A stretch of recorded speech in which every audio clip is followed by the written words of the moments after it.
Hello, my dear students. I hope you are all doing good. Welcome to history class. Today we are going to start chapter 4, India in the 18th century. Introduction.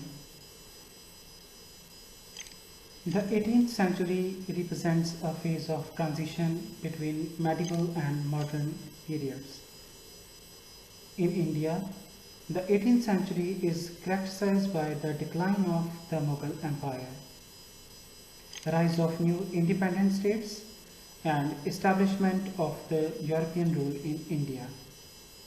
This period witnessed many changes in Indian history, and the Indian subcontinent came in contact with the European civilization. So we are studying about 18th century. First of all, you must know about it. So this phase or period of time is called time of transition. It is transition between medieval and modern periods, means this period lies somewhere between medieval and modern period. It means, in other words, we can say that the medieval period was ending and the modern period was starting. This change is never a quick change. Such changes take some time. So, what the important things this period witnessed are mentioned here. First point is 18th century was a period of transition, or you can say period of change in India. Second, Mughal Empire in India was declining. In 7th standard you have studied about Mughal Empire. Third is the rise of new independent states. So as the Mughal Empire was ending, there were some states who were gaining independence. And next major change was establishment of British rule in India.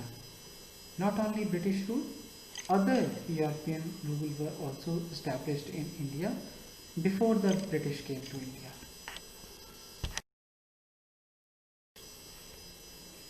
Later Mughal rulers. The last of the great Mughal emperor Aurangzeb was survived by 4 sons, which led to the war of succession among them. Bahadur Shah I emerged victorious and ruled for a short period of time. So what we learn from here, that Aurangzeb is called the last great Mughal emperor. Please pay attention, students, that Aurangzeb was not the last Mughal emperor. He was the last great Mughal emperor. This is the difference. There were some other Mughal rulers who came after him. He had 4 sons who were fighting with each other to become the next king. Such wars among the princes to become the next king are called war of succession.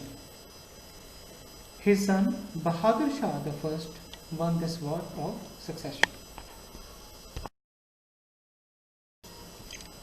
Dear students, let's continue with later Mughal rulers. Next Mughal ruler after Aurangzeb is Bahadur Shah I.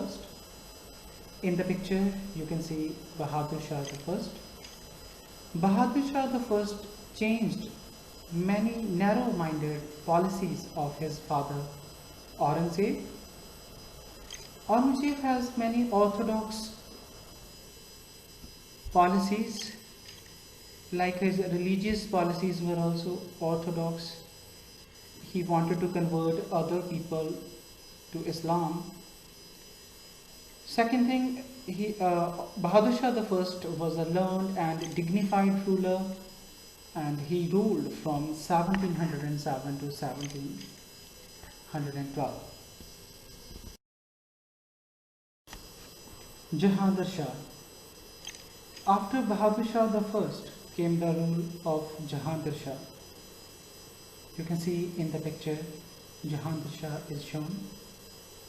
He ruled for a very brief period in 1712 to 1713.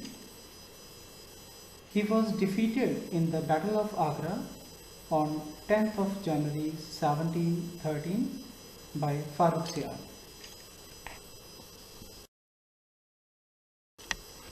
Farooq Siyar.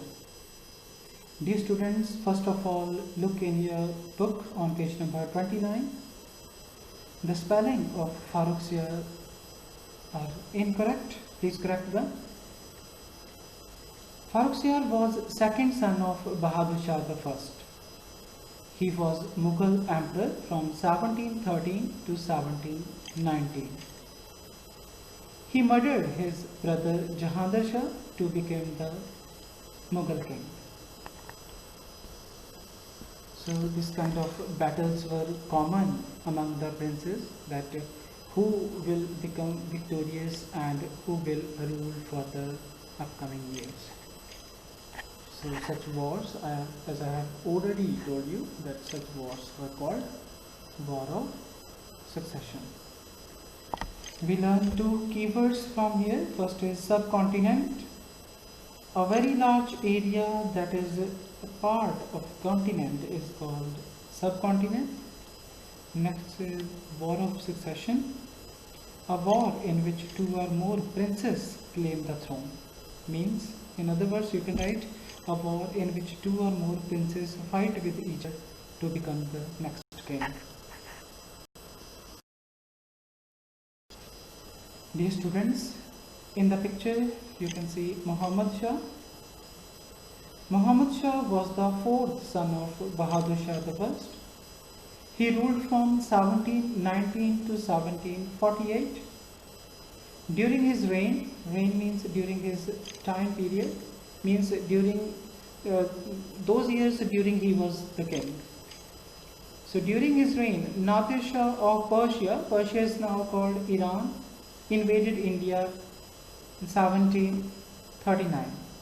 So Nadir Shah was a person who came from Persia, who invaded India, means who attacked India during Muhammad Shah's time period, and that year was 1739. It shook the foundation of the Mughal Empire. So it was a great loss for the Mughal Empire, the empire which was already declining. Now let's learn about some other consequences. Consequences means results of this transition period which we are studying. After Nadir Shah's attack on India, some rulers became independent. Bengal, Awadh and Hyderabad were no longer the part of Mughal Empire. So these were the states which get independence. Mughal Empire became even more weaker at the center. It also gave opportunity to the British to invade India. So as the Mughal Empire was declining, so it was an opportunity for the European powers to come to India and rule here. That's all for today. Thank you so much for watching.